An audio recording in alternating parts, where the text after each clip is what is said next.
In 1962, the Catholic Church called the Second Vatican Council, also known as Vatican II. This council would go on to have a lot of effects on the Church, but its main impact was on the Mass. The Novus Ordo, or New Order of Mass, was developed in a separate private commission known as the Concilium from 1964 to 1967. In just these 3 years, the Concilium recreated the entirety of the Roman Missal, changing not just the Mass, but also the readings for every day and the church calendar, discarding the previous one that had been developed over 1500 years. The new Mass, compared to the old Mass known as the Vetus Ordo or traditional Latin Mass, had these main differences. The Mass is in the local language instead of Latin. The priest faces the people instead of facing the altar with the people. The Eucharist can be received on the hand instead of being received kneeling on the tongue. The worship music used can be contemporary, instead of traditional songs and Latin Gregorian chant. And women are no longer required to cover their heads while in church with the veil. The reactions to Vatican II were mixed across the board. Some clergy accepted the changes,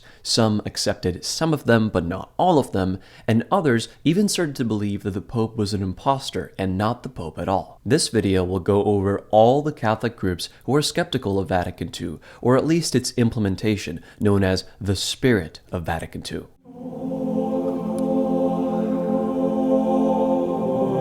First, let's start with Una-Cum groups. The main distinction in traditional Catholic groups is whether or not they include the name of the current pope in their Mass. All the following groups, known as Una-Cum groups, say the Mass mentioning Pope Francis, even if they don't always have full recognition from the Vatican. This distinguishes them from Sedevacantist groups, which will be covered later, and don't say the Mass with Francis.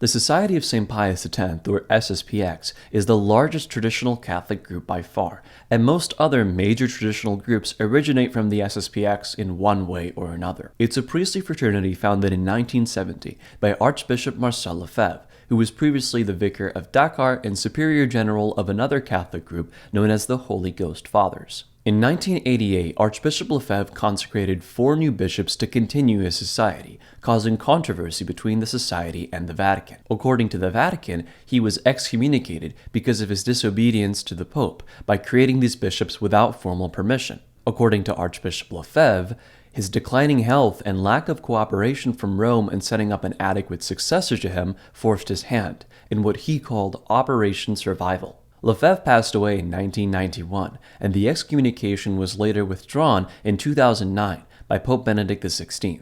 To this day, the society is canonically irregular, meaning they don't really fit into the legal system of the Church, but they're not completely outside of the Church either. This is what a lot of people in the Vatican call partial communion. The SSPX has over 700 priests, 2 bishops who are currently alive, Bishop Bernard Fillet and Bishop Alfonso de Galarreta, over 760 Mass centers, including Immaculata Catholic Church in St. Mary's, Kansas, the Cathedral of the Transfiguration in Ontario, Canada, which isn't owned by the SSPX but allows them to say Mass there, the Minoritenkirche, which they recently acquired in Vienna, Austria, and St. Willebroed's Church in Utrecht, Netherlands. They have a total of 6 seminaries spread all across the world: the International Seminary of St. Pius X in Aachen, Switzerland, St. Thomas Aquinas Seminary in Dillwyn, Virginia in the US, Sacred Heart of Jesus Seminary in Zeitskofen, Germany, Our Lady Co-Redemptrix Seminary in Buenos Aires, Argentina, and St. Curedas Seminary in Flavigny, France. So what do they believe?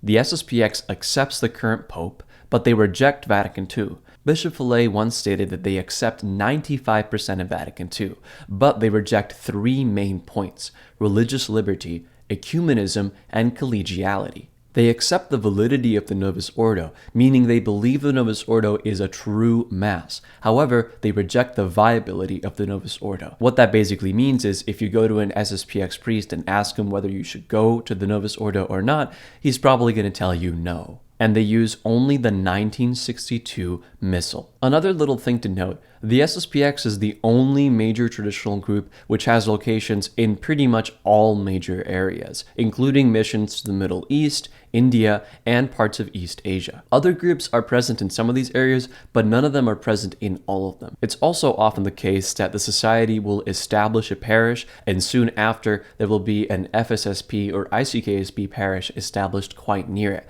almost like there's a competition between groups. Speaking of the FSSP,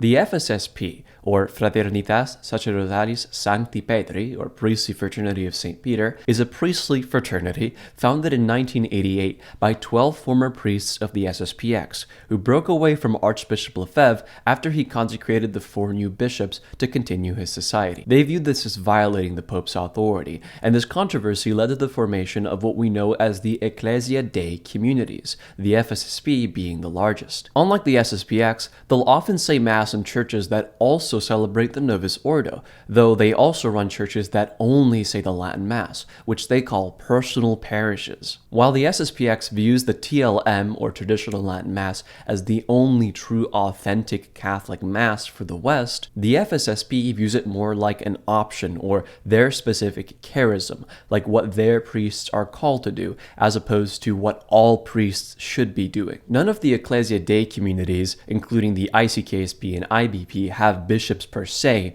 but they do allow diocesan bishops to come in and ordain their priests. The FSSP has 386 priests as of the latest reports, no bishops, 255 Mass centers of those 48 personal parishes, and this includes Santissima Trinidad dei Pellegrini Church in Rome and St. Mary Catholic Church in Conshohocken, Pennsylvania. And they have 2 seminaries, Our Lady of Guadalupe Seminary in Denton, USA, and the International Seminary of St. Peter in Rigatsbad, Germany. So what do they believe? The FSSP accepts the current Pope Francis. They accept the entirety of Vatican II, though individual prelates may have certain reservations on some things. They accept both the validity and the viability of the Novus Ordo, and they use both the 1962 and pre-1955 Missal, for which they received special permission in 2018.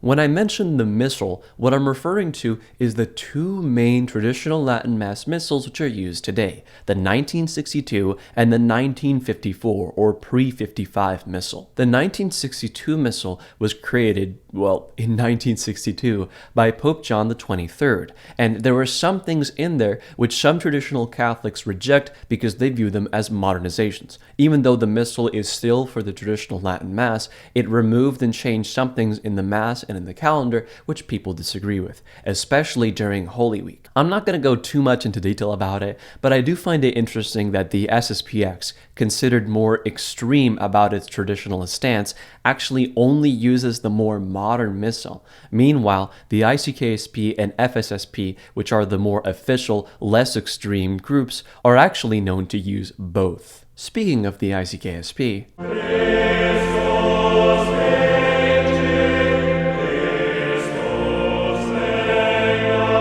the Institute of Christ the King Sovereign Priest, or ICKSP, was formed in 1990 by Father Gilles Wack. It was actually formed in Gabon, making it the only one of the groups which was made outside of the US and Europe. Like the FSSP, they view the Latin Mass as part of their charism, like a special thing that they have. And while they sometimes celebrate the traditional Latin Mass in churches where the Novus Ordo is also said, it's a lot rare for them, as they put a lot more focus on aesthetic. The ICKSP has around 150 priests, no bishops, over 80 Mass centers throughout the whole world, including locations like Japan, and 1 seminary, St. Philip Neri Seminary in Gricigliano, Italy. So what do they believe? The ICKSP accepts the Pope.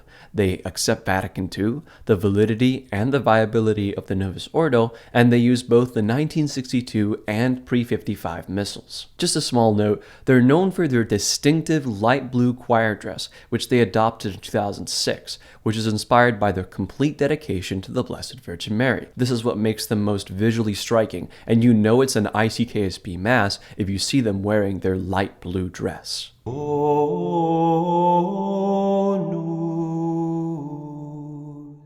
The Institute of the Good Shepherd, or IBP, is the smallest of the official Ecclesia Dei communities, and it was formed in 2006 when one priest, Father Philippe, was expelled from the SSPX for disobeying an assignment in Mexico. He had been given the assignment in response to his complaints about the treatment of vocations within the SSPX because he felt like they weren't doing enough for them. Alongside some other priests that were also expelled, he formed the IBP, which went on to become an official group as part of the Ecclesia Dei Commission. They're mostly a French group, but they do have churches in other locations, like for example one in New York. The IBP has over 60 priests, no bishops, 21 mass centers, with the most notable locations including St. Eligius Church in Bordeaux, France, which is one of the most historical churches in Bordeaux, and St. Stanislaus Parish in Winchester, New Hampshire, which is their only location in the US. They have one seminary, St. Vincent de Paul Seminary in Courtalain, France. So what do they believe? They accept the Pope as the current Vicar of Christ, Pope Francis. They have mixed opinions on Vatican II. When they were brought in, they were told that they can have certain opinions about it, but the final authentic interpretation must come from the Vatican if an issue ever arises. They accept the validity and the viability of the Novus Ordo, and they use the 1962 Missal, just like the SSPX. SSPX resistance is a term used to refer to various groups which broke off from the SSPX in 2012 due to what they saw as efforts to warm relations with Rome to an unreasonable extent, which they view as violating the SSPX's espoused anti-modernist stance. The story of the resistance begins in April of 2012, when Bishop Fillet, who was at the time the leader of the SSPX, sent out a letter to Rome trying to cut a deal with the Vatican. Soon after this, Bishop Williamson, who recently passed away, and some priests of the SSPX caught wind of this letter and were upset by it because, like I said, they thought it was too compromising on the traditionalist position. The priests most outspoken about this were Father David Hugo and Father Joseph Pfeiffer. All of these clerics spoke out publicly against this compromised new position of what they called the Neo-SSPX. This led to the public expulsion of these priests and Bishop Williamson. Initially, they split into two groups. Bishop Williamson started the St. Marcel Initiative, which consecrated new bishops, and what he wanted to do was continue the SSPX's work without being restricted by having less bishops. Father Hugo and Father Pfeiffer started something called the SSPX Marian Corps, or SSPX-MC, which wanted to avoid creating any new bishops because they thought it was imprudent. Now, for the most part, the SSPX-MC remained pretty unified until 2020, where Father Pfeiffer decided to become a bishop and was consecrated by a bishop called Bishop Webster. Now, Bishop Webster came out of something called the Thuc line. I'm not going to go into too much detail about the Thuc line now, but it will be important when we talk about Sedevacantists. Long story short, Father Hugo was pretty upset about Bishop Pfeiffer becoming a thing, and so they broke off into two separate groups. Bishop Pfeiffer would go on to found something called Our Lady of Mount Carmel Seminary in Kentucky, where, now that he was a bishop, he could actually start making priests. Most of the priests of the resistance missioned across the United States, UK, Australia, and Ireland, saying Mass and administering the sacraments, mostly in people's homes. The SSPX resistance differentiates itself from most groups that break off from the SSPX because they're not Sedevacantist. They do believe that the Pope is currently the Pope. The SSPX resistance has around 102 priests, 7 bishops, Bishop Thomas de Aquino, Bishop Gerardus in Texas, Bishop Jean-Michel Faure, Bishop Giacomo Ballini, Bishop Pfeiffer, Bishop Paul Morgan, and Bishop Michael Stubnicki. There are probably more, but they're not all publicly recorded. Across all resistance groups, they have 77 mass centers and 2 seminaries, San Luigi Maria Grignon de Montfort Seminary in Arville, France, and Our Lady of Mount Carmel Seminary in Boston, Kentucky. So what do they believe? They're actually mixed on the position of the Pope. Now, officially, they're all in support of the Pope and say the Pope's name in their Mass. However, some of them are tolerant of Sedevacantism and believe it's a personal opinion that Catholics can have. They reject Vatican II like the SSPX, but they're actually mixed on the validity of the Novus Ordo. While they often accept the Mass as valid, some believe that some Novus Ordo priests, or sometimes all Novus Ordo priests, are actually invalid, and they call them so-called priests. They obviously reject the viability of the Novus Ordo like the SSPX, and they use the 1962 Missal. Also, this is like semi-related, but I just want to say, whoever made the website for Bishop Pfeiffer, just, chef's kiss. It's a beautiful website. Looks like it came straight out of like 2003.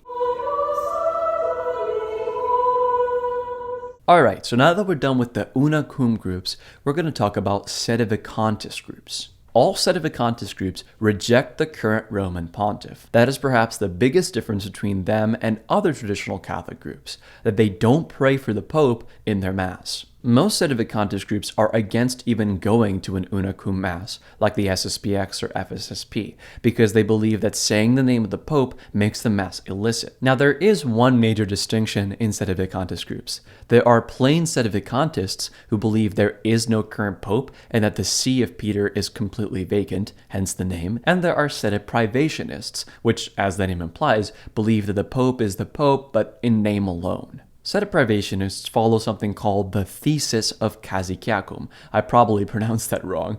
This thesis was created by Bishop Michel-Louis de Laurier, who believed the current pope is a pope in matter, but doesn't have any supernatural authority, or form. Now, what you're probably wondering is, how can these people get bishops? Most Sedevacantist bishops trace back their holy orders to Archbishop Ngoc Dien Thuc, a Vietnamese archbishop related to the ruling family of Vietnam. Since he was a Catholic archbishop, he was summoned to Rome in 1962 to attend Vatican II. However, 1 year later, in 1963, as the council was still running, the government of Vietnam was overthrown in a revolt. The US government blamed Archbishop Thuc for this, as they believed he had been causing religious inequality in Vietnam between Buddhists and Catholics. The new government of Vietnam, installed by the US, prohibited Thuc from re-entering the country, and Pope Paul VI installed a new, unrelated archbishop to Thuc's former diocese, forcing Thuc to live in exile in Europe and America for the rest of his life. In his frustration, Thuc decided to collaborate with various Sedevacantist and Conclavist groups. First, he consecrated bishops for the Palmarian Church in Spain, got excommunicated, and then reconciled with the Vatican. Later, he consecrated Father Michel-Louis de Laurier, making him a bishop, the same guy who made the thesis of Sedeprivatianism. He also consecrated 2 Mexican priests, one of these being Father Carmona, who would go on to consecrate other Sedevacantist bishops and priests. Pretty much every Sedevacantist bishop comes from one of these two. Now, obviously, Thuc was excommunicated again for doing this, but in 1984, as he neared his deathbed, he reconciled with the church, celebrating Mass in a diocesan shrine in Missouri with other Vietnamese Catholics. He would pass away later the same year. Now let's move on to the actual Sedevacantist groups themselves.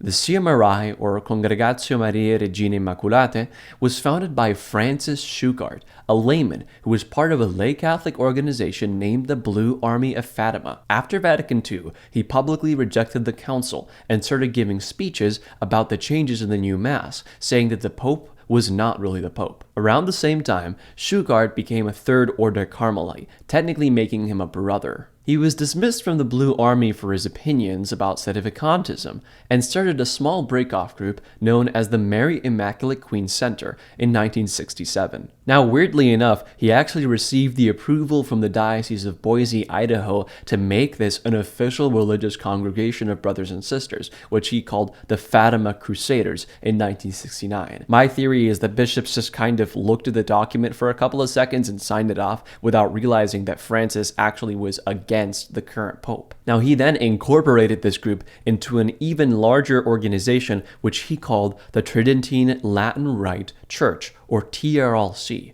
which we now know as the CMRI. The CMRI has a pretty long history, which isn't fully detailed on their website. In order to keep this video short, I won't go over any of it here, but if you're interested in seeing a full video diving into the history of the CMRI, including the police raids, drama between bishops, and abuse in the schools, leave a comment below. The CMRI currently has around 50 priests, possibly more or less. The statistics aren't super clear on that. They have one bishop named Bishop Mark Pivarunas. They have 128 mass centers, with their most notable location being Mount St. Michael in Spokane, Washington, which is sort of like their headquarters. And they have two seminaries, Mater Dei Seminary in Omaha, Nebraska in the US, and the St. Joseph Minor Seminary in Indiana. So what do they believe? Like all Sedevacantist groups, they're against the current pope. They don't believe he's the current pope. They reject Vatican II. They reject the validity and the viability of the Novus Ordo, and they use the pre-1955 Missal,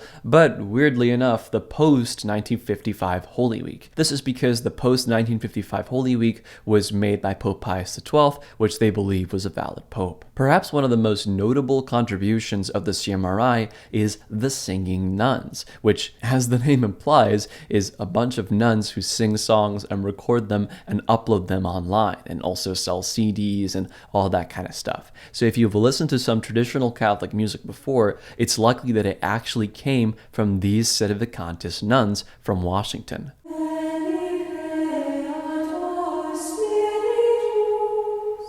The IMBC, or Instituto Mater Boni Concili, Mother of Good Counsel Institute, is a Sedeprivationist group of priests that was formed when 4 Italian priests broke off from the SSPX in 1985. One IMBC priest, Father Giorgio Munari, was consecrated a bishop by Bishop de Laurier, that one guy who made the thesis, but later he left the group. They were also assisted by Bishop McKenna, a Sedevacantist bishop, who later consecrated them a second bishop, Bishop Stuyver. They are closely aligned with another group which I'll cover later, known as the Roman Catholic Institute, or ICR. The IMBC has an unknown number of priests, one bishop, Bishop Stuyver, and 32 mass centers, mostly spread across Europe. Their most notable location is St. Gregory VII Oratory in Rome, Italy, which is located right next to the Vatican. That's pretty crazy. They also have one seminary, St. Peter the Martyr Seminary in Turin, Italy. So what do they believe? They reject the current pope, they reject Vatican II, they reject the validity of the Novus Ordo and the viability of the Novus Ordo, and they use the pre-1955 Missal.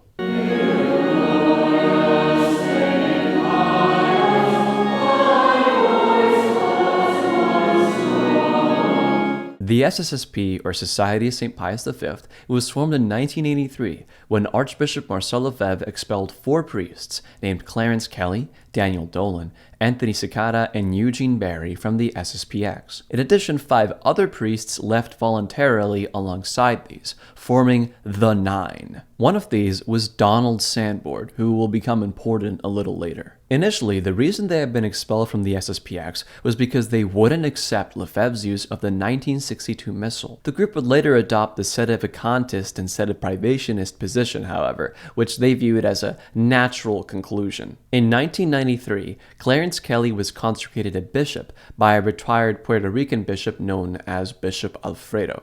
The SSSP has an unknown number of priests, though I'd say it's probably around 25 to 30. I believe they do have one bishop, though I'm not really sure who he is. Their previous bishop, Clarence Kelly, passed away recently in 2023. Just a minor correction, the SSPV does have 2 bishops I was able to track down, Bishop Joseph Sante and Bishop James Carroll. They have 27 mass centers, with their most notable location being the St. Pius V Chapel in New York. And they have one seminary, the Immaculate Heart Seminary in Round Top, New York. So what do they believe? They reject the Pope as the current vicar of Christ, they reject Vatican II, the validity of the Novus Ordo, the viability of the Novus Ordo, and they only use the pre-1955 Missal. The SSSP is also notable for running the YouTube channel known as What Catholics Believe, where Father William Jenkins answers questions from the viewers in an interview format. They also have a novitiate for sisters near their seminary, known as the St. Joseph Novitiate in Round Top, New York.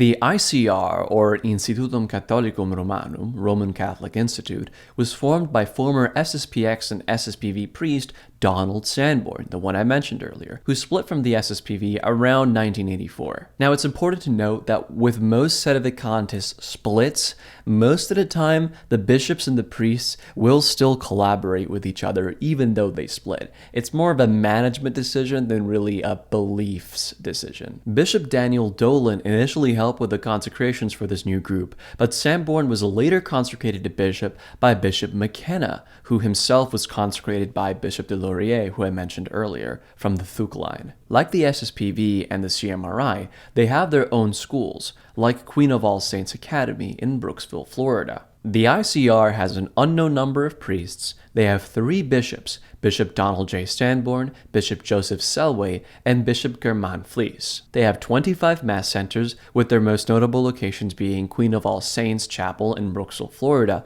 which used to be their seminary, and Our Lady Queen of Martyrs in Fraser, Michigan. They have 1 seminary, the Most Holy Trinity Seminary, in Reading, Pennsylvania. So what do they believe? They reject the Pope, Vatican II, the validity of the Novus Ordo, the viability of the Novus Ordo, and because they break out from the SSPV, they only use the pre-1955 Missal. Now, this is just a small note, but if you go to their website and want to apply to become a priest, they actually make you fill out a Google form, which I just thought that was funny.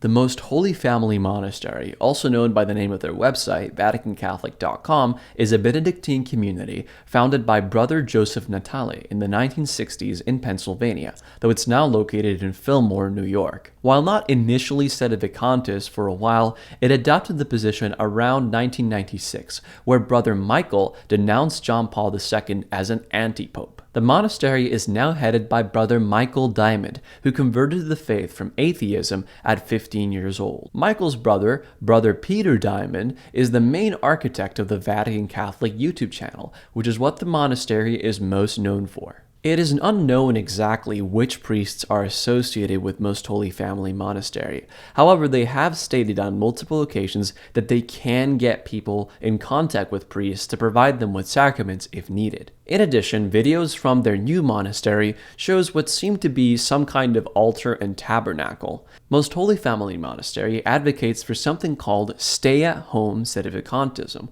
whereby pretty much every mass center throughout the world, whether it's a Novus Ordo or a Latin Mass, is considered either invalid or illicit, meaning you should stay at home on Sundays and pray 15 decades of the Rosary in lieu of going to Mass, as if you were away from any church. The Most Holy Family Monastery has an unknown number of priests, no bishops, an unknown number of mass centers, if any, and unless you count the monastery itself, no seminaries. They reject the Pope, Vatican II, the validity of the Novus Ordo, the viability of the Novus Ordo, and presumably they probably use the 1955 Missal if they do Mass, but it's unknown. Another one of their important positions is the Feeneyite position. They align themselves with somebody named Father Feeney, who believed that Catholics could only go to heaven if they were baptized with water. Now, Father Feeney was actually condemned by the church before Vatican II, though this was done by one of the offices of the church and not infallibly by the Pope himself. Also, shout out to this random YouTube comment which actually predicted that I would mention this in the video. That's really funny.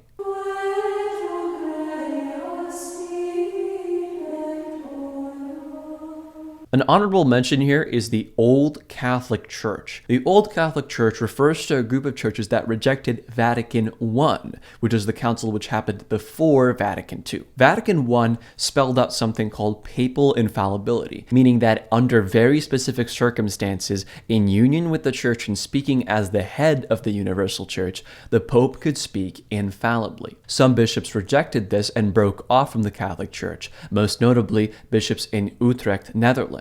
Old Catholics developed as a largely separate church to the Catholic Church since the separation, creating their own liturgies and doctrines, sometimes adopting older versions of the Mass. Nowadays, though, they've pretty much completely modernized. Most Old Catholic churches will ordain women as, quote, priests. They consider clerical celibacy optional, and they allow divorce and contraception, and do not dogmatize the Immaculate Conception and Assumption, as this was done in 1950 after they broke off. Some even allow same-sex unions. There are some old Catholics which remained more traditional and others which didn't, but generally speaking, most of them have turned rather liberal. The reason I bring them up is because some Sedevacantist priests and bishops, most notably Bishop Francis Shoutout, the founder of the CMRI, got their orders from old Catholic bishops, which they viewed as having valid orders since, even though they broke off, technically were from the same lineage as the Catholic Church.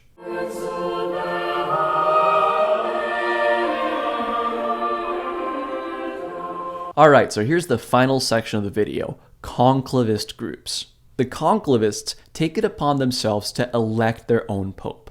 They either comprise of existing clergy that broke off from the church, or, as we'll see, sometimes it's just a random guy who decides he wants to be the pope.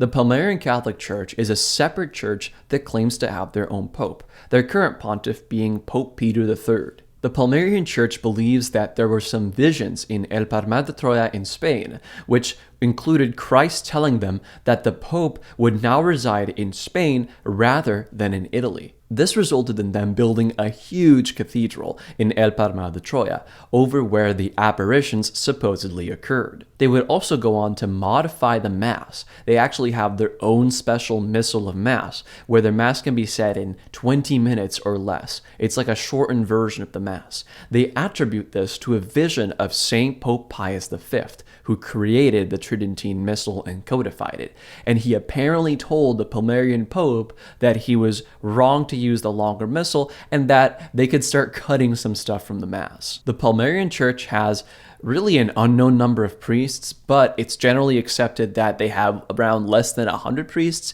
and over 100 bishops. If you look at any of their videos, it's always a bunch of bishops coming in, like just an endless supply of bishops. They have 16 mass centers spread across the world, with the most notable one being the one in El Palmar de Troya, the huge cathedral. And I don't know where their seminary is, but presumably they do have one in El Palmar de Troya. They accept Pope Peter III as their current pope. They reject Vatican II, even though weirdly enough they accept Pope Paul VI as a valid pope, unlike all Sedevacantist groups. They reject the validity and the viability of the Novus Ordo, and like I said, they have their own custom missal, known as the Palmarian Missal.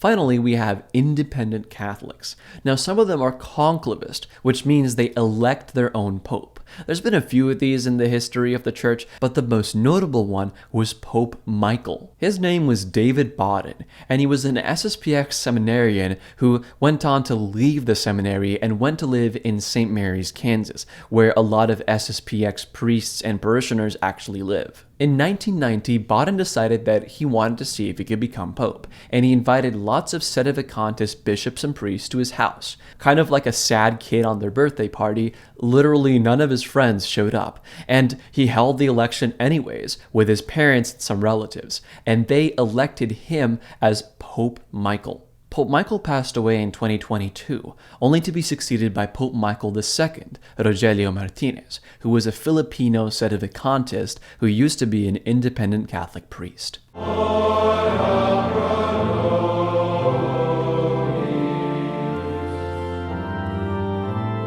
Alright guys, so that's pretty much it when it comes to traditional Catholic groups. If you're interested in seeing a deeper dive into any of these, please let me know and I'd be happy to make a video. I hope you enjoyed this video and found it informative. I tried to make it as objective as possible and I hope that nobody thought that I was trying to be biased one way or another. Please let me know if you can think of any improvements. But anyways, thank you so much for watching. Goodbye.